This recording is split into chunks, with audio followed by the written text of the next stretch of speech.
All right, in this module, we're going to look more at some binary phase diagrams and specifically the isomorphous phase diagram. All right, so I want to start out with a connection back to when we talked about solubility the first time. And what I want you to think about is, what do you think will happen when we have two components and they're added together, so metallic components, and we're added together into an alloy? And what we have to do is we have to consider solubility, right? Solubility of those metals. And when we talked about solubility of alloys, we talked about the Hume-Rothery rules. And so we need to revisit those Hume-Rothery rules. And this comes up quite a bit when we're talking about phase diagrams, because it's all about whether we form a phase, so there's solubility, or whether there's not solubility. And so the Hume-Rothery rules become very important for metallic phase diagrams. And so let's look at an example we probably looked at before, and that's the copper-nickel or nickel-copper solution.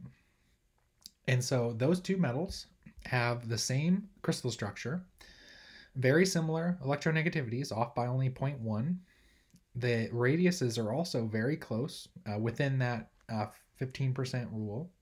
And so all of these factors, along with the valence, which we didn't put here, but all of those factors means, by Hume-Rothery's rules, that they form a solid solution, right? All of those criteria are met, and so we have a solid solution. So what that means is that it will form a single phase. They're completely soluble in one another in all proportions. So what that kind of looks like is that if you have pure nickel, you'll have an FCC arrangement, which is not this, but just an illustration, right? So you'll form the FCC nickel. If you form pure copper, you'll form, again, FCC, but it'll be copper atoms instead of nickel. But if we try to mix those together, what will happen is it'll still be an FCC crystal structure, but there will be random positions that are occupied by copper, and then random positions that are occupied by nickel. And the random part is important, right? Because that's like a solution, right? The composition in any particular region is going to be consistent. So if we put 10% nickel atoms in copper, then we would expect in a certain region there to be 10% nickel and 90% copper. So that's the random part of this, but it'll still occupy the same type of crystal structure. It'll just be a mixture of these various atoms. And so that's why we say a solid solution, because it's basically like a liquid solution, but there is a long range order to this, right? There's a very uniform structure to this material. There's just randomness in what sites are occupied by what. And so this is the phase diagram of that kind of system where we have two components and they form one solid, so a solid solution. And so this is known as an isomorphous, so it has the same structure.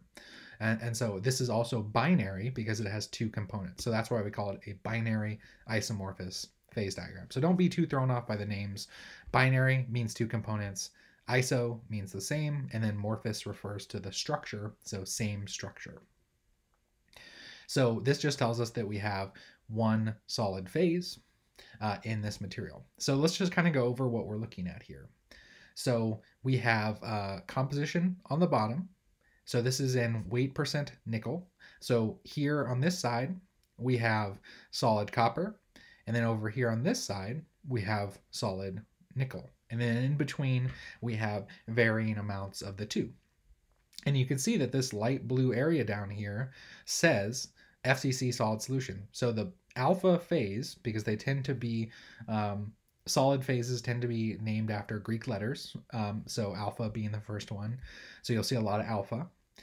Alpha refers to the solid solution of copper and nickel, and then the composition can be whatever it is, right? It doesn't change. The only thing that changes is the composition. The phase stays the same. And then and then if we increase temperature, we see up here in the top in this green region, we have a liquid, right? So it's basically the same thing, right? A random distribution of copper and nickel in accordance with the composition. And all that really happens is when we solidify it, it becomes a crystalline structure.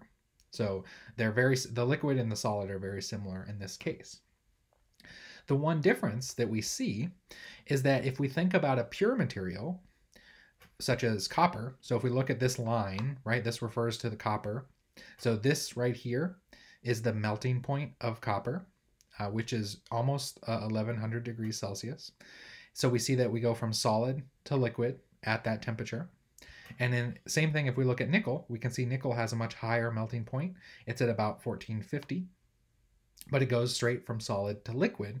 But the interesting thing here is that for this solid solution, if we look at some composition in the middle, what we see is that it doesn't melt at a specific temperature, but over a range of temperatures. So we see that here at, let's do this at 60, right? At 60, you start to melt at around 1300,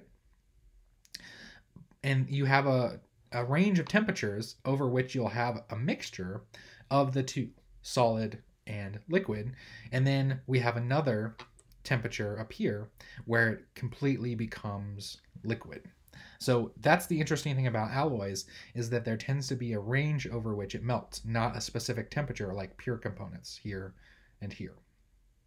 So that's the new thing with this. All right, so a little bit more about these diagrams. So like I said, binary means that there's two components. The variables in this phase diagram, like I said, are composition and weight, percent nickel for this case, and temperature, so T and C. In this case, we take pressure, which is usually atmospheric pressure, so 1 atmosphere.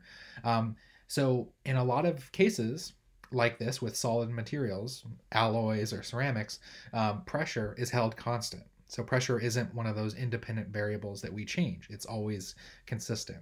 Unlike the water diagram where you saw temperature and pressure could change. Here, we're just looking at temperature. If we wanted to know the effects of pressure, we would need a different type of diagram. So other things that we can get from this basic information here is that we have, in this whole diagram, we have two different phases. We have a liquid and we have a solid. You'll notice here that you have L plus alpha. That is just a mixture of two phases. So this is not one phase. L plus alpha is not one phase. It's a mixture of phases, right? So we only have two phases. You never list liquid plus alpha as a distinct phase.